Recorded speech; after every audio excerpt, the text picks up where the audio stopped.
रूस का श्रापित गांव भाग 1 आगमन। रूस के बर्फीले प्रदेश में मास्को से दूर एक छोटा सा गांव था जिसका नाम द्राख था। यह गांव कई वर्षों से वीरान पड़ा था।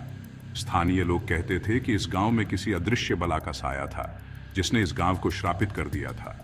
लेकिन एलेक्स, जो एक युवा पत्रकार था, इन कहानियों पर विश्वास नहीं करता था। उसे ऐसे रहस्यमयी स्थानों पर जाकर सच्चाई उजागर करने का शौक था। उसने द्राख गांव के बारे में सुना और तय किया कि वह वहां जाकर रहस्य का पर्दाफाश करेगा। जब वह गांव पहुंचा तो उसे गांव पूरी तरह से खाली और सुनसान मिला। चारों ओर केवल खंडहर और बर्फ से ढकी गलियां थीं। ठंड के बावजूद एलेक्स ने वहां रहने का फैसला किया और पुराने मकानों में से एक में अपनी रात गुजारने का इंतजाम किया।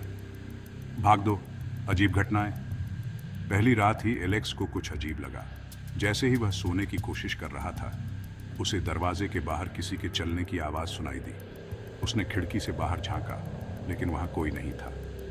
लेकिन उस रात उसे नींद नहीं आई।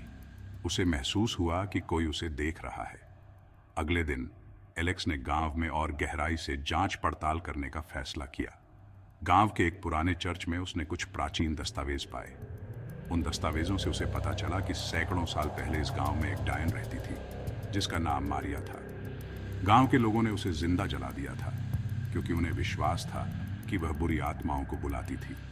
मरते समय मारिया ने पूरे गांव को श्राप दे दिया था और तब से यह गांव बर्बाद हो गया था। भाग 3 भय का सामना। एलेक्स ने अब समझ लिया था कि गांव की वीरानी का कारण यही श्राप था, लेकिन उसने इस पर और शोध करने का निश्चय किया।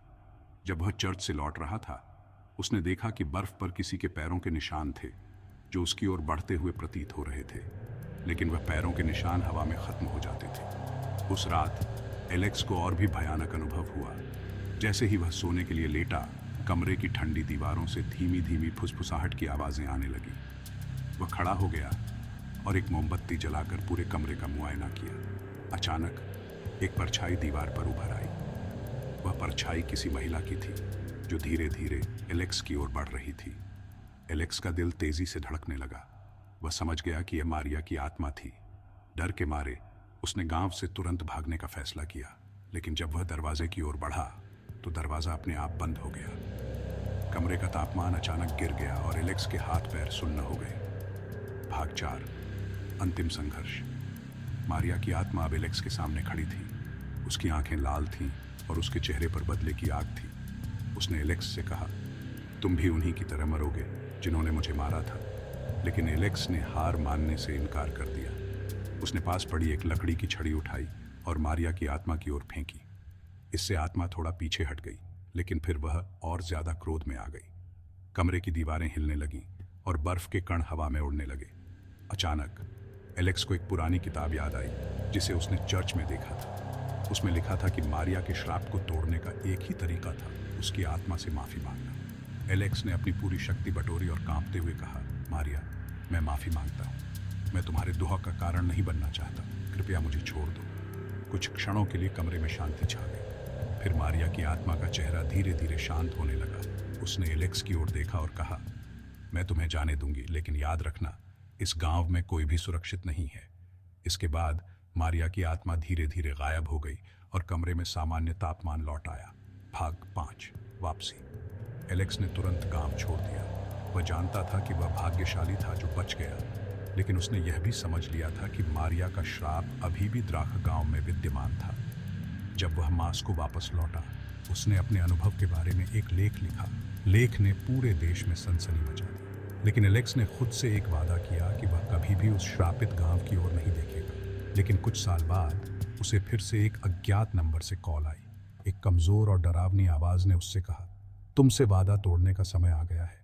और उस रात एलेक्स को फिर से वही परछाई दिखाई दी, इस बार उसके मास्को के अपार्टमेंट में। The final battle had arrived. Every breath was heavy, every step filled with purpose.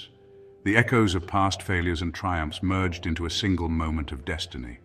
As the clash began, it was clear this was not just a fight for survival, but for something far greater. The air was thick with tension, and the stakes had never been higher. This was the ultimate test, where only the strongest would prevail. And in this crucible of conflict, true heroes would be forged. The journey back was both a triumph and a sorrow. The scars of battle were etched deeply, but so were the lessons learned. With each step towards home, there was a sense of closure, yet also a realization of the cost. The path was familiar, yet everything had changed. As they returned, they carried with them not just the weight of their experiences, but also the hope for a new beginning. This was not just a return, but a rebirth, a chance to rebuild and to heal.